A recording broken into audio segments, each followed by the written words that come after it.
Hello and welcome to Real Hi-Fi Help.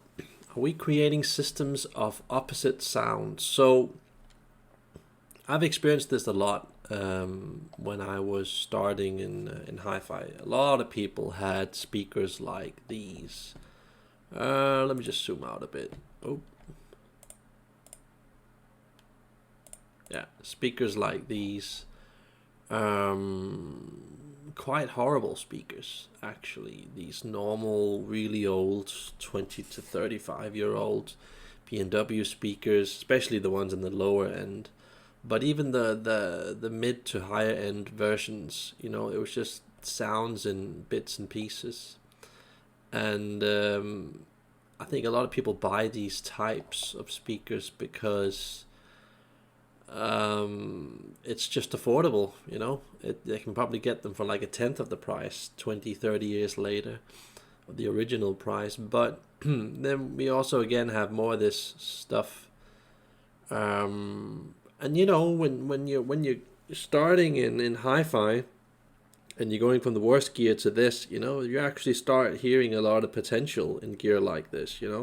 But I think it's kind of a trap. I think we have some ProAC. I think it's D38 or something like that. Really old. I think it's like a 30-year-old model or so. And again, we're a tiny bit better in sound than these types of speakers. We start to hear a tiny bit more potential. And you could also potentially put like a Fenderstein original 2C speaker that's 20, 30, 40 years old or something like that.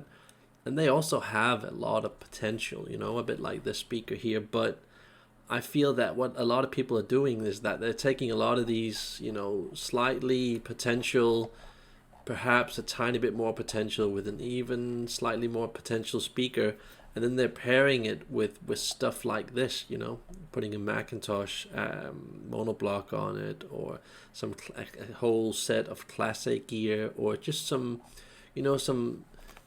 I wouldn't call it pretend hi-fi gear, but a lot of this newer, edgy, more fresh type of sound. I wouldn't call Macintosh fresh, but you know what I mean.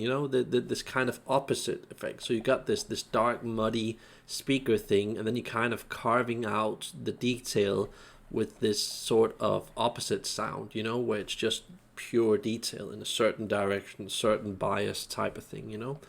And I think that when you're going from the worst systems to this, it's just going to sound suddenly like, wow, this is 2-3 times better, because you're getting so much grip, so much power, so much control, and you're getting those individual pieces of information that's just cut out, and compared to before where it was just all over the place and chaotic. So I kind of get why people are doing this. I also did this a bit in the start with my Audio Vector and daily speakers that I had, and also B&W speakers. I had actually a lot of those types of speakers in the start, but I just realized that all of these 3, 4, 5 way speakers that were a lot like these here are just hopeless. They're just hopeless because you're only just putting a spin on the sound. You're never really getting deep into it. It's a bit light, then you put another cable on, then it's a bit more dark and solid, but then it doesn't really do what it's supposed to do. Then you go from one streamer to another, and then you get a bit of this detail and that. It's just you're just screwing around with quality at such a low end. At least that's my opinion. This is just my opinion, but and I think a lot of times we get into this when we start doing this, problem solving at this level, that many times we're just hearing the potential of the good sound instead of hearing the really good sound. You know what I mean? Because of course your 20, 30-year-old Nate is not going to get anywhere close to class of gear than these things here. But again, we're getting into this sort of flat soundstage with, sometimes it's very bright, like for example some of these class A systems with some of these B&W speakers, they have some pretty bad treble going on, some of these combinations, and then you get like, oh, that's a bit too much treble. Then you probably go over to like a more of a Macintosh sound, which is more, I would say, controlled in sound perhaps, and separated and cool. And then you kind of get this sort of tamed, numb, trying not to be bright type of sound, but you lose a bit of 3D doing that. That's just what I've seen a lot, happening with all the people, especially the ones that I visited in the start. A lot of these people, they like to cling on to these lost causes type of speakers, like these. Once you see speakers like these, that's just my opinion, just run away fast, take your money with you, that's just my opinion, I mean, when I was starting in hi-fi, I would have loved to have something like this, when I had my first one or two systems. This would have been a significant upgrade for me. But it's also, once you start getting into gear like this, it's just, I feel that you're locking yourself into a zone where you're just gonna listen to some certain types of sounds, some certain priorities, and you're just not getting like the real music. That's just my opinion. But what I would like to see happening more is, I'm not a daily guy, not at all. But at least when you start to get like a daily Helicon 400 type of speaker, or 800 or whatever they're called, then you're starting to see some potential, then you're actually getting a sort of a speaker that acts a bit like a tool, where you can hear different types of amps still doing a higher level of sound that's decent, and it also looks pretty decent, I think their designs are actually quite cool. And I feel that once you get into this sort of stuff and you say goodbye to this stuff at the top, then I feel that then you're setting yourself free, and not setting yourself up for failure, having some sort of a boombox where you try to carve it out with gear like this, for example. Then I feel that there's more hope, and you can actually get this at a cheaper price than the stuff above, when you combine the amp and the speaker thing. You can actually go with a thing like this together with a thing like this, which will maybe cost about half the price, but still end up sounding 2.5 times better than what I showed you guys at the top of the page. So that's something to think about. That's really something to think about, because this is a pretty decent amp. Even the lower class A100 Heritage, that gives you even more, I would say, value for your money. But this stuff here, with a lot of like decent speakers, that can sound really good and give you a lot of value. And trust me, the thing looks a lot more pretty once it's being turned on and it's in front of you and you can touch the knobs. And this is actually, I feel that, why aren't people on the market buying this stuff? Why do you see all of this used gear that's Passlash, Mark Levinson, Aquaface, Macintosh, stuff like this? I mean, those are all okay brands that do, good stuff, but the exclusive brand, the stuff on the edge that you don't see a lot of people try, that stuff like YBA. YBA, I would say, is better than most of those brands that I mentioned. You could argue that, like some of the newer Macintosh is perhaps better than YBA on some points. I would definitely agree that on some points, yeah, without a doubt. But it's also a completely different price class, because then we're talking about gear that's 10 times more expensive, so it also should be like that, but stuff like this, totally underrated. Nobody's looking at this. This is underneath the radar. People, look here.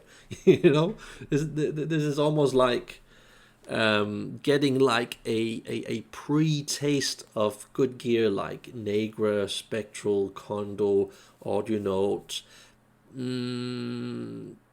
it's getting a taste of that. Now it's not quite there, but this is good gear. A normal regular guy having this with this could easily settle for that system for 20, 30, maybe 40 years. And that could be really interesting listening to that. Or perhaps this here with that could be a bit on the light side because of the ribbon tweeted there. But again, here we're starting to get into a decent place in hi-fi where not only does it look good, it gives you good value, it's versatile, it's reactive, you can try different cables, stuff will happen, you can use it perhaps in some different rooms. Yeah, I know that this isn't the most powerful thing in the world, and then maybe that's why I've mentioned it here.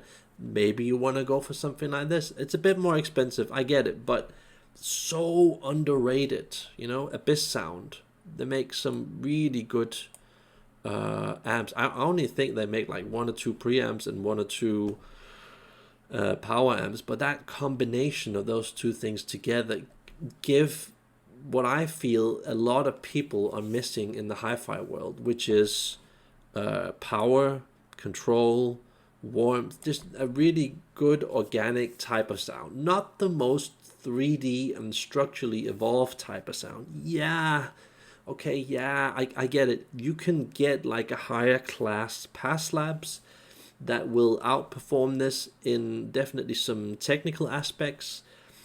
I get it. A lot of people want that. They've got the watt meters. It's more fresh. It's more popular.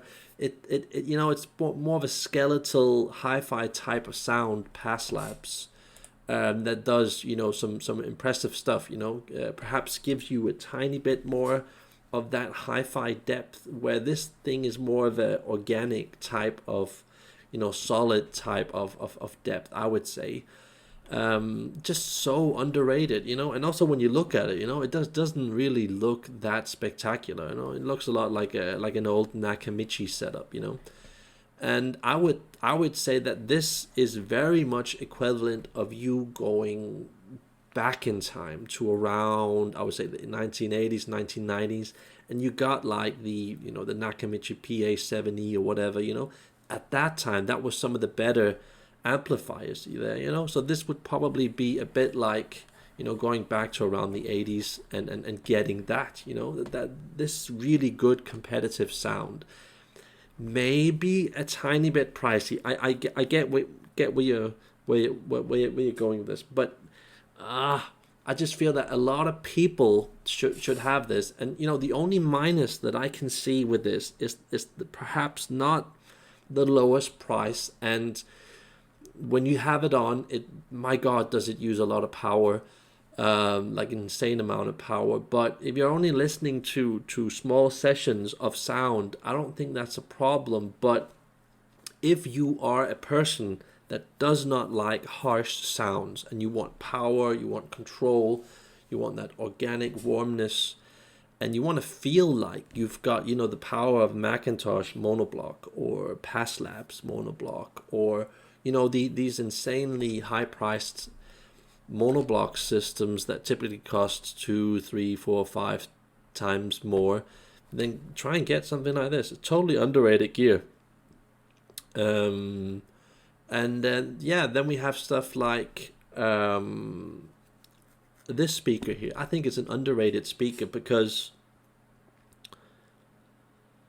there was a time where I could have bought this for, I can't even remember what year I listened to this. I think it's around 2010. But I could have bought a used set of speakers that were probably like a year old from the store for only, I think it was $4,000, $3,000 or $4,000 used back then. And my God, that was a lot of good value there. I think a lot of people with a lot of different kinds of amps on not the highest levels, but those lower to kind of mid levels, that the stuff that most people own. I think that this would get you started on hi-fi and really make you feel that hi-fi can give you a lot of good potential sound. Um, I've heard these with Macintosh, Ear, Negra, Spectral, and those are, you know, better brands without a doubt, without a doubt. But I've also heard it on gear that wasn't quite as good, and it still sounded damn good, you know. Just like a regular Luxman, regular Yamaha. Denon didn't sound that good, but that's just Denon in a nutshell. But you know, a lot of different brands on this type of gear actually sounded quite good, you know, and I think a lot of regular tube sound also was pretty damn good, you know. But I can see the problem. If you're going for like a more revealing sound, it's a biggish room, and you haven't got your hi-fi basics in order with your system. You know, no earth connection, no dedicated circuit breaker, power group, whatever you call it. I get it. You know, it can be a bit. I wouldn't say wild, but it can be a bit thin and poppy, and not quite releasing it in a believable way. But you know, I feel that this is just an amazing starter speaker, especially when you get the models from around 2008 to 2016. And I can only imagine that the newer models are better, you know. I wish that I hadn't started with a D18, but instead a D28 model. That because I could hear it in the stores that it was significantly more natural, more beefy, and it felt like there was less surface detail, and it went, you know, a bit more into the believable type of sound. A bit like when you're going from uh, the normal Yamaha gear to the normal Aquaphase gear. You can just hear that there's a class difference, you know, there's a difference of class. So try and perhaps get a speaker like this used if you're like reasonably new to the hi-fi game, you know, because this could potentially sound really good, especially in rooms that are, I would say, starting from 15 square meters and then going up, perhaps up to 30 square meters, perhaps. Um, I do still feel that. No, I'm not going to say that, but I feel that there's still room for a normal person to work the sound here and get some interesting results. So yeah, really good suggestion. You know, getting away from those speakers that I showed you guys above. You know, because here, it's like with this gear here, it's like now you're starting to feel hope, and then you're getting into this gear, and it's like, yeah, just a tiny bit better, you know, just that level, just tiny step above that, you know. Then we've got this sound here where it's like, yeah, it's a bit more focused, it's a bit more lively, like yep. I mean, some people would argue that the other speaker is better. I can understand that. In some few ways, it might be that, just because of the whole size of it. But then we have something even better here, which I think that a lot of people really should take into consideration. I'm all about, the fine gear and all of that. But, regular to normal people, I think that with all the videos that we're seeing on the net, the reviews, and because we get all these book stand speaker reviews, because that's what people that can review speakers, that's the stuff that they have room for in their apartment, and that's still a gear that isn't too valuable, so if something happened they wouldn't get into trouble. So I kind of get why you see all of these book stand speakers, but what we're not covering, the hidden part of hi-fi that gives you more for your money, I feel gives you a lot more for your money, is stuff like this. Audio Solutions.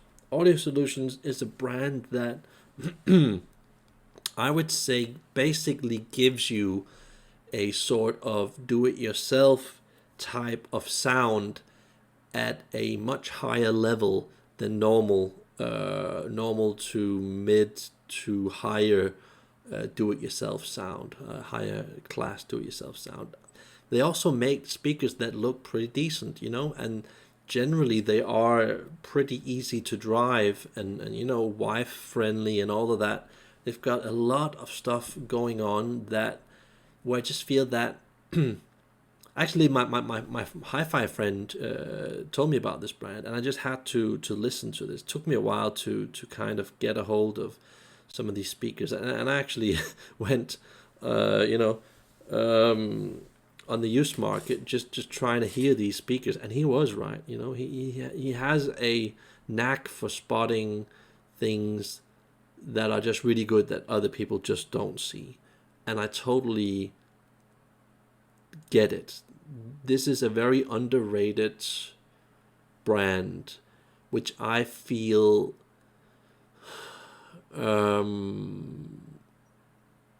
that we shouldn't take their prices for granted, especially how everything's basically becoming more and more expensive in hi-fi.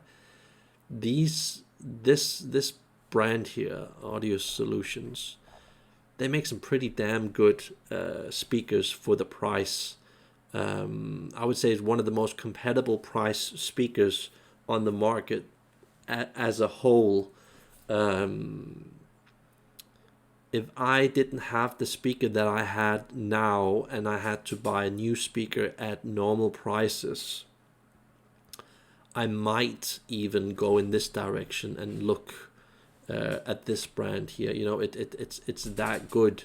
Of course, I would rather want Verity Audio and Martin Design and these more exclusive speakers, but me having normal amount of money, having to fit any type of random gear on a speaker, these are pretty damn good for the price. So underrated and just not covered enough on the net. I don't know why, and I think they're made in Poland or something like that. It doesn't say a lot about the quality. Sorry, but really underrated. A bit like Gigawatts, that power company that makes those power boxes. Some of those few boxes on certain systems would just make a huge difference in a positive direction. I think for a lot of people, with a lot of lower to mid to perhaps some few higher class systems.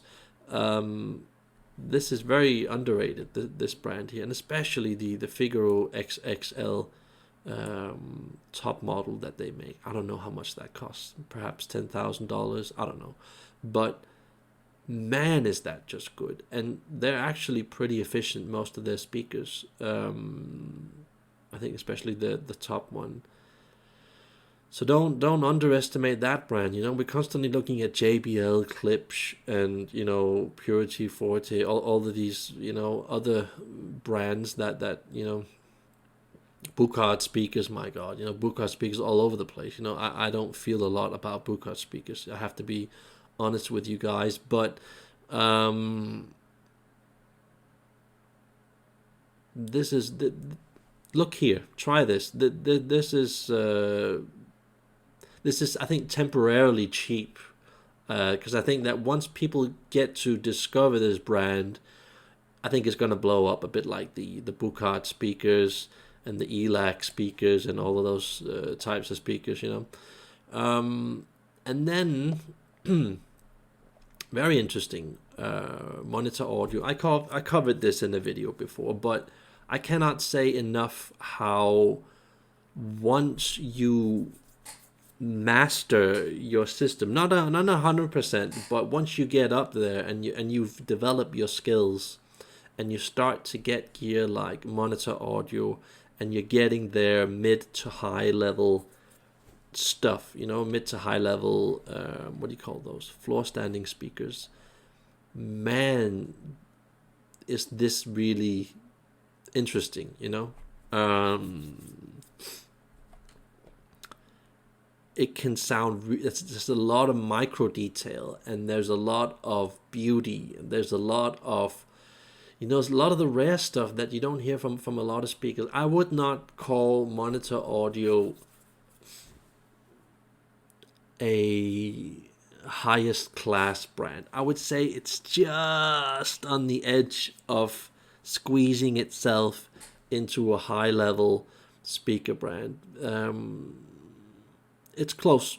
I almost feel like I want to say it's a high level speaker brand, because once you get your system into a very good condition, it can seem like a high level speaker brand. But I wouldn't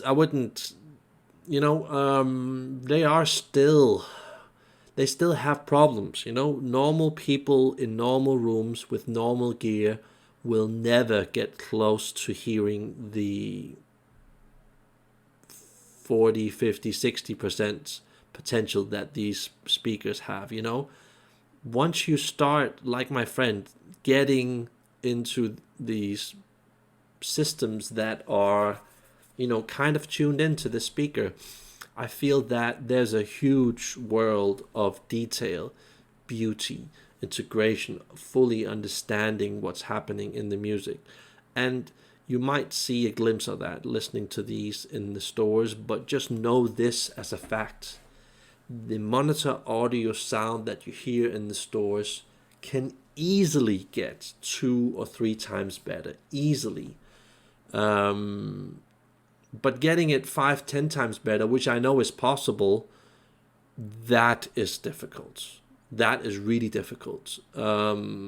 But just the fact that it has that possibility, this is truly a tool type of speaker, where so much potential,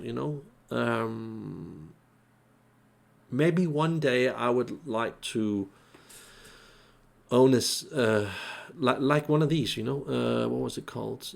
I think it's Monitor Audio Platinum PL200, and then the Mark II version. That's important. I heard this from my friend, that there's a big difference between the Mark I and the Mark II. So just know that. I heard him say to me that he has a PL300 Mark I. I can't remember if it's Platinum or whatever.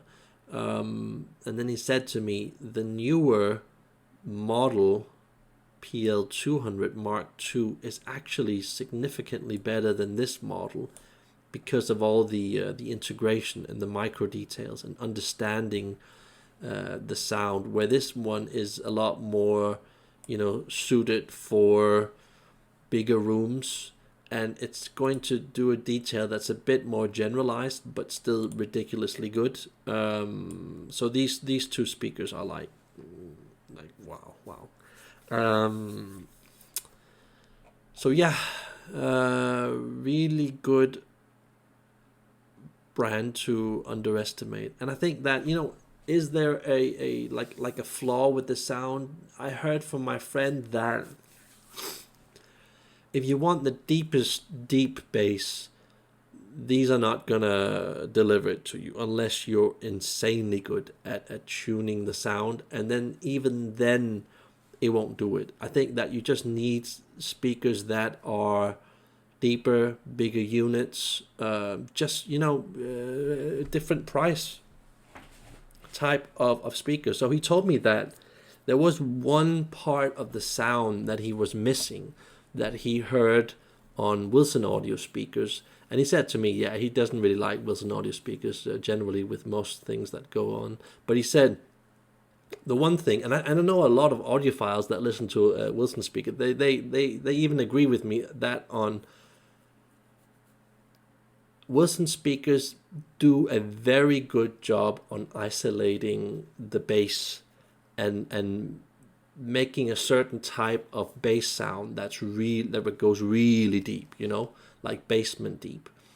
And I feel that that's really difficult to do with most speakers. Generally you have to go into speakers that then cost $50,000 plus before you start getting into that crazy bass type of sound. So he said to me that that was the only thing where he felt like, even though he reached basically the highest level of potential, that he probably has like a system that's running at, I don't know, around 95% of its full potential.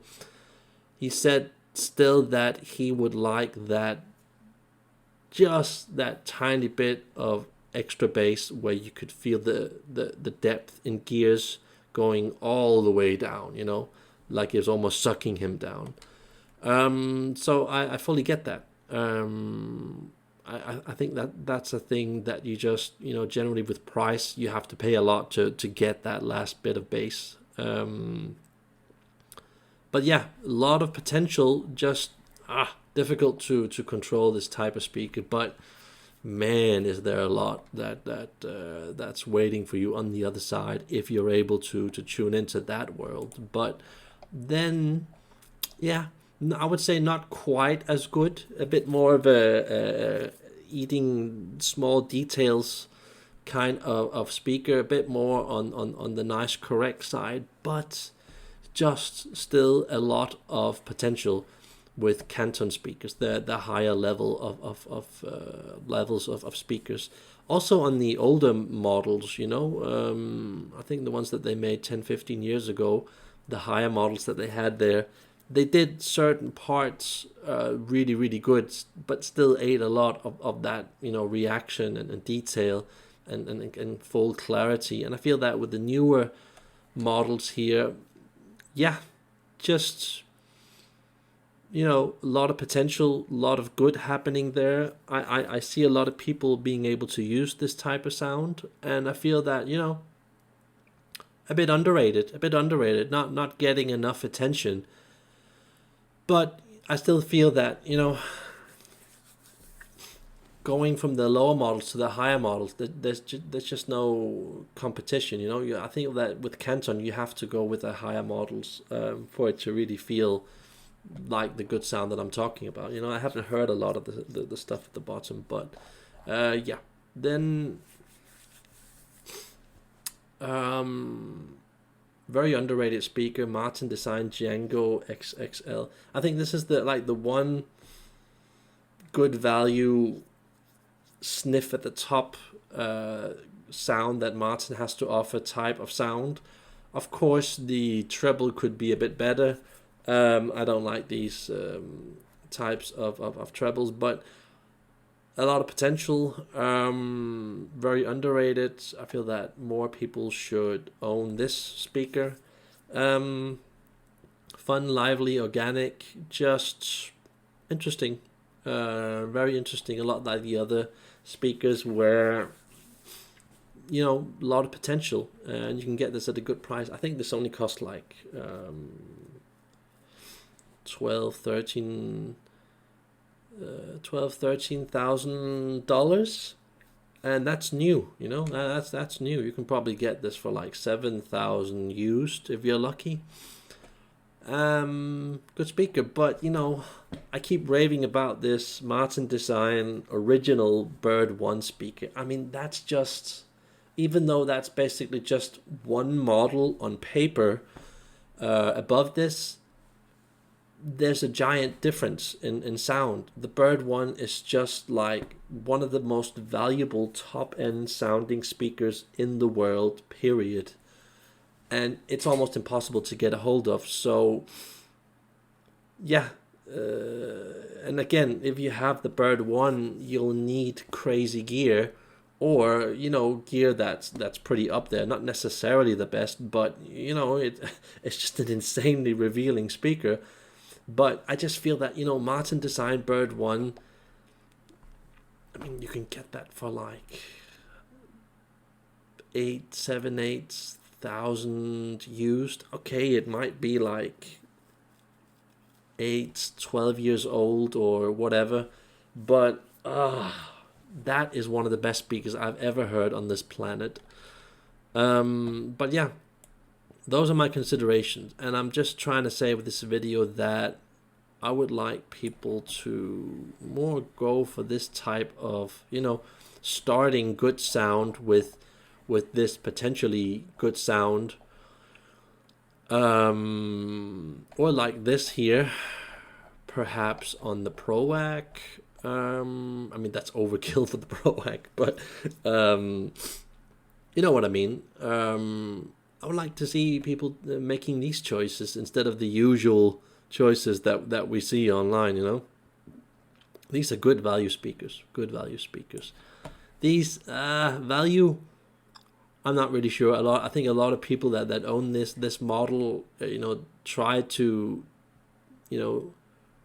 still try to take like